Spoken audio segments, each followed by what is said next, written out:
Mr. Attorney General, I want to explore the dangerous crisis at our southern border and your role in causing that crisis. Asylum traditionally is reserved for people who face things like religious persecution, persecution for their political beliefs, or violence because of their race or ethnicity. In June of 2021, you changed the department's asylum rules so that it could apply to individuals with significant gang violence in their home country. Is that 2021 interpretation still in place?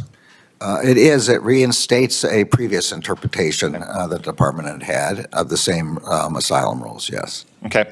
Do you know the most recent murder rate in Honduras? I'm sure it's enormously high. It's 36 per 100,000 people. What about Colombia? I don't know. 23 per 100,000. Guatemala? Again, I don't know, but I believe it's quite high. 17 per 100,000.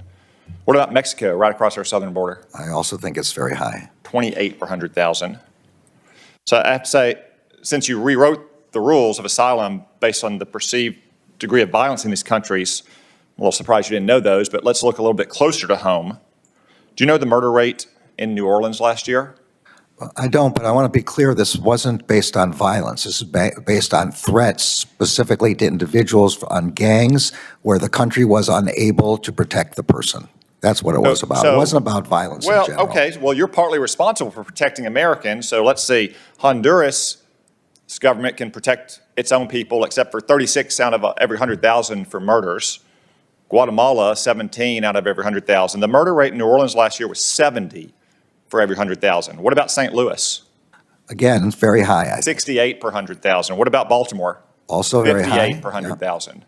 Should American citizens in places like New Orleans and Baltimore and St. Louis begin to seek asylum in countries like Honduras and Guatemala under your asylum principles? Look, again, I'm saying that the principle here is protection of specific individuals who are being threatened by the gang and where the local country is unwilling or unable to protect them.